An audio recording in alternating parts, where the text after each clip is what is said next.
If you listened to yesterday's show or Friday's show, you'd have heard me say that the big baddies of baseball, the teams with the most money, trading for Juan Soto, the New York Yankees, signing Shohei Ohtani to a $700 million deal, the Los Angeles Dodgers, it's good for baseball.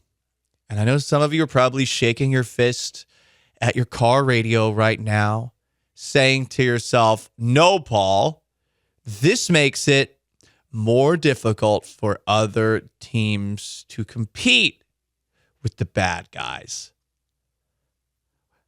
First of all, that's always been the case. It always has. But what the Los Angeles Dodgers just did to give Shohei Ohtani this huge contract is present a loophole that other teams could use if they actually want to put their money where their pride is and have a competitive team.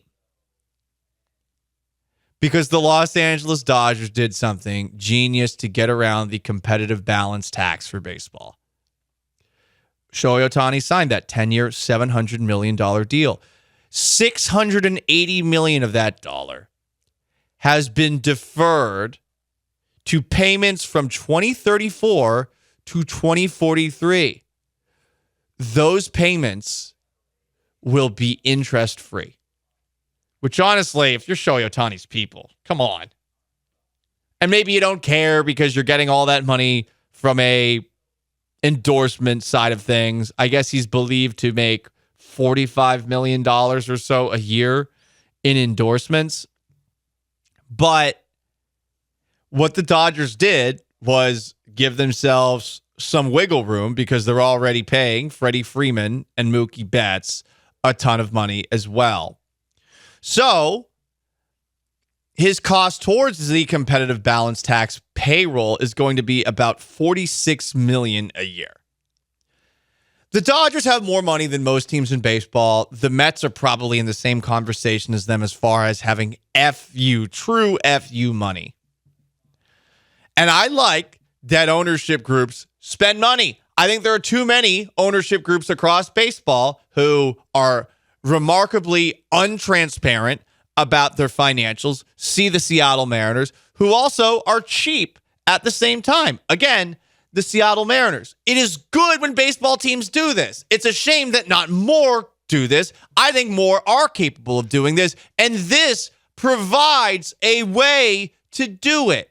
And yeah, eventually you're going to have to pay the bill. I think the Dodgers are going to be okay. Do you think the Dodgers would have done a deal like this without some sort of inside knowledge about the future? I think there's a real question about the future of these streaming networks for all major league teams.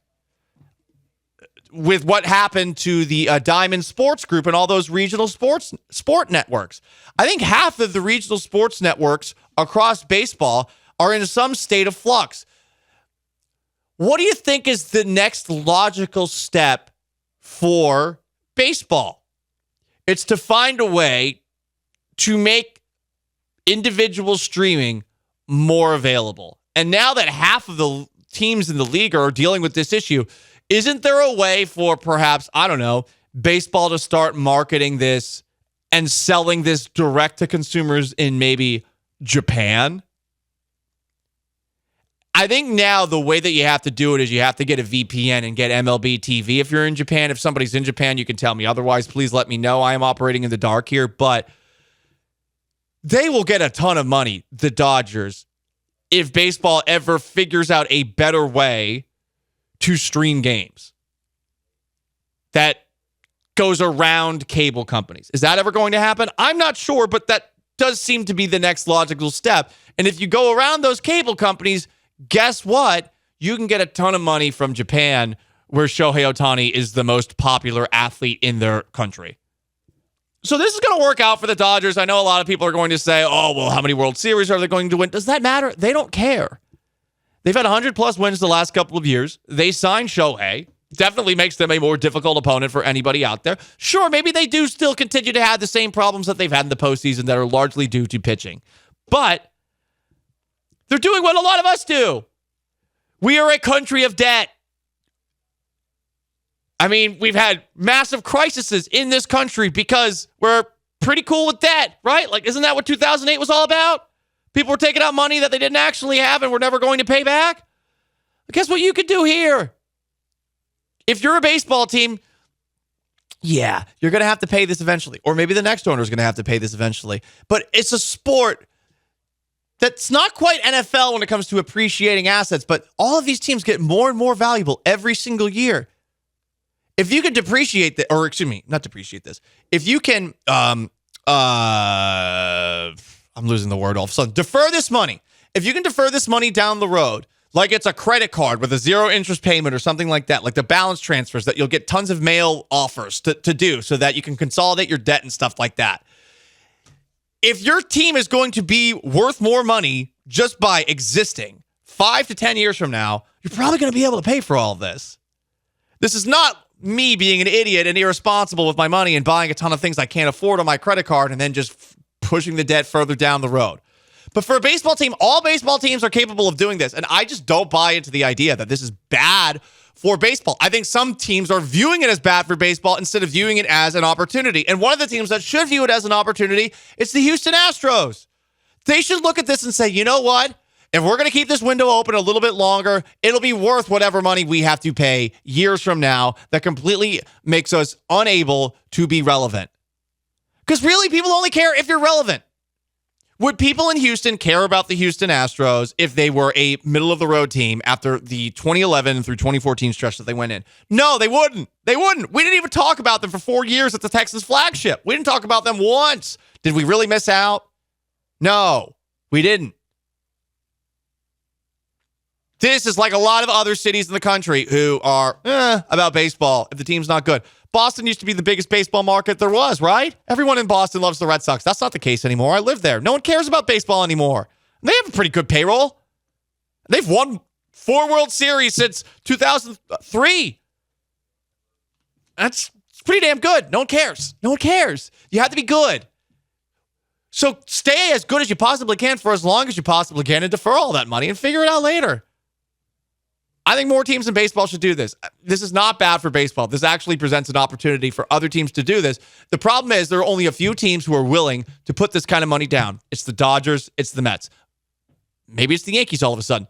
More teams, though, should see what the Dodgers did, which was really creative, and I'll give them credit for it, and try it. I have no problem with it. More owners need to spend money. If this is a way that owners will spend more money so that they actually put out a competitive product, then fine, that's good. It's good for the game. We're acting like this is bad. Baseball's already dying as it is. It's a regional sport, so you may as well operate this way. If you want to keep this window open for the Astros, I'm not going to act like I know how to do any of this stuff. I'm an idiot when it comes to my money, as I've evidenced to you, but you can kick this money down the road. Who cares if it hurts you down the road? Right now is all you care about. This is potentially the greatest run that a Houston sports team will ever have. Who cares about later? Who cares? You might be dead. I might be dead. We all might be dead. That's the biggest risk Shohei Ohtani's taking. Is that, like, baseball just won't exist in 20 years when he starts getting paid. Like it just... He bankrupted baseball. Yeah, it might... Or just, like... Baseball, like what has happened to baseball the last 20 years might continue it to happen to baseball for the next 20 years. And it's like, actually the Dodgers can't pay $68 million a year for the next 10 years to you. Yeah, Shohei Ohtani, the new owner of the LA Dodgers, because they're in so much debt to him. See, we say that now, Sean, but the funny thing is they will be fine 10 years from now. Yeah, they just need to figure out the TV stuff. It's funny thinking back, Sean, too, to the Bobby Bonilla deal. I know Steve Phillips, the general manager of the Mets, who gave Bobby Bonilla that contract that also had deferred payments with interest, like 6%. And people were just roasting Steve Phillips for it. Does it really hurt the Mets if they're paying Bobby Bonilla $2 million a year years down the road? It's $2 million a year. It's funny, but it's not this net negative. It's not this anchor around the Mets' neck, especially now that Steve Cohen's in charge. None of this stuff actually does matter down the road, which is what a lot of people who are looking at this in the now fail to see. Down the road, this is not going to matter for the Dodgers at all. It's not going to hurt them in the way that people believe that it will. It won't. They will figure out how to have more money by then, and I'm sure that they would not have done this without some sort of inside knowledge about what potentially could be going down with regional sports networks everywhere and maybe future access to Japan. You think baseball doesn't want to tap in? The NBA tapped into China. How much money did they make off of China? Yeah, that's what I was telling Ron, the producer who works on the network.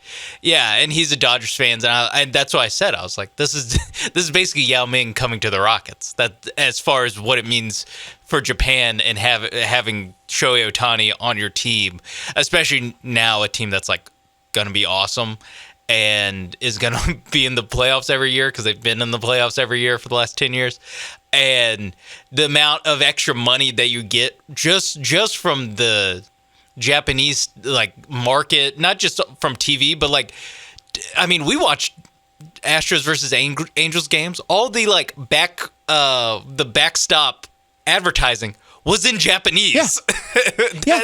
That is what Shohei Ohtani does. It is, as Japanese advertisers are now interested in your team. And they are psycho about, like, you saw the World Baseball Classic stuff, and Korea is the same way as well. Like, every team's psycho those two countries compared to the U.S. Yeah, you're right. I mean, we really don't care about it that much, but massive population centers in both of those countries that have a huge interest in baseball that probably would be willing to spend the money with the infrastructure technologically to actually do this streaming stuff where it maybe isn't in the, no offense, Latin America, Caribbean. It's different. And let's be honest, baseball wants to go where the money is, and the money is not really in that part of the world. It is more so in Asia. And if they can find money out of this, you bet that they're looking for it. And I imagine the Dodgers don't make this deal without some sort of like wink, wink, nudge, nudge from the MLB that they're going to be able to get a massive cut from that country. Yeah, the biggest thing I feel like is how does Rob Manfred and more specifically like all the other owners feel about this? Because like the finances of it, I don't have any problem with. It's a creative way to work around. It's like, but if you actually have a thing like Major League Baseball does called the competitive balance tax, and this move is like specifically engineered to duck the competitive balance tax. Rob Manfred is just really bad at his job. Yeah, it's that to me is the part where it's like, hey, you kind of left the back door wide, the F open and on this. It's pretty crazy that they left it wide open considering the Bobby Bonilla thing happened. That should at the very least be something that someone saw and said, you know what, someone could potentially take advantage of maybe this. Like your deferred money should be like 25, should count like 25% or something, like something to where like you cannot just pay Shohei Ohtani $2 million a year for the next 10 years and then $68 million the next 10 years when it doesn't count to your competitive balance tax. Like that is something where it's like, maybe we can, move the sliders around a little bit to stop. Sliders, I mean, nice. even if it was just like half. If it was just he's getting paid $30 million now and then, or $35 million now, and $35 million, like I don't feel like people would have the reaction to like saying that he is getting paid $2 million to play baseball for the Dodgers, and then basically once he retires, then he will get $68 million, and that's kind of also they can pretty much settle. I was joking with how he's going to be the owner of the Dodgers. I mean, they could kind of settle this mostly by giving him a minority stake in the Dodgers. Because he won't be a player then, so you could just make him a part owner, and now you don't have to pay him that much. And you know what? Knowing Rob Manfred, there's probably nothing that prevents that. He probably could make this happen. But then, like with the competitive balance tax, like that's why. So the Dodgers can make this move and make it work under the competitive balance tax, and every other team in the league for the last however long they've had the competitive balance tax has basically said to their fans, "Well, we can't make move XYZ." You know why? Because of the competitive balance tax. And then the Dodgers just showed like, actually, if you get the guy to agree to just take basically no money for 10 years, then you can make the competitive balance tax work. Which, hey, you know who has made money? Alex Bregman, Jose Altuve. And to bring it back to that. Maybe they can take a haircut and we can defer some of these payments till 2050. Exactly what they should do. From the 3-4-6, can we use the loophole, the Astros, to sign Bregman and Tucker? They should. This is not debatable. They should. I get players who haven't made, like Kyle Tucker hasn't like fully cashed out yet. I mean, obviously they're all Major League Baseball players. They make plenty of money.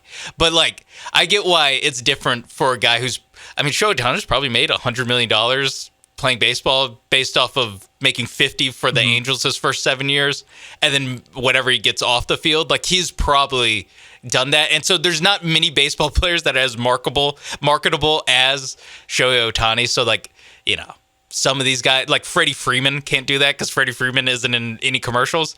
But for guys like Bregman, for guys like Altuve, who already made hundreds of $millions just that HEB money, yeah. Well, also just from their MLB contracts, right, they've made hundreds of millions of dollars.